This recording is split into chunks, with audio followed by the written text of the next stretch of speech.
90% with 9% পাওয়ার। কারণ আমি থেকে শুরু করে আমার অসংখ্য ভাই বোন গত ঢাকা বিশ্ববিদ্যালয়ে, আমি নিজে সাক্ষী, বিশ্ববিদ্যালয়ের প্রথম বর্ষে আমি একটি প্রশ্নের উত্তর করেছিলাম যেটা আমার শিক্ষক পছন্দ করে নাই। তিনি আমাকে প্রথম বেঞ্চ থেকে উঠিয়ে পিছনের বেঞ্চে পাঠিয়ে দিয়েছেন এবং আমার মনে আছে তিনি বলেছেন, ঢাকা বিশ্ববিদ্যালয় কোনো মাদ্রাসা না, এত মোল্লা মুন্সি দিয়ে বিশ্ববিদ্যালয়ে ভর্তি করে ফেলা যাবে না।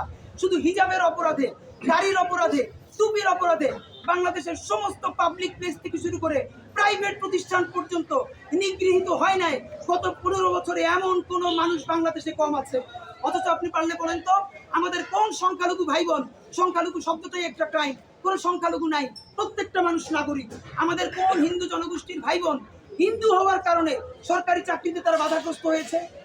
আপনি পারলে বলেন কোথায় আছে যে উপাসনালয় ঢুকে হিন্দু মন্দিরে যে তাদের পাদ্রীকে হত্যা করা হয়েছে, যেটা ভারতে প্রতিদিন হচ্ছে?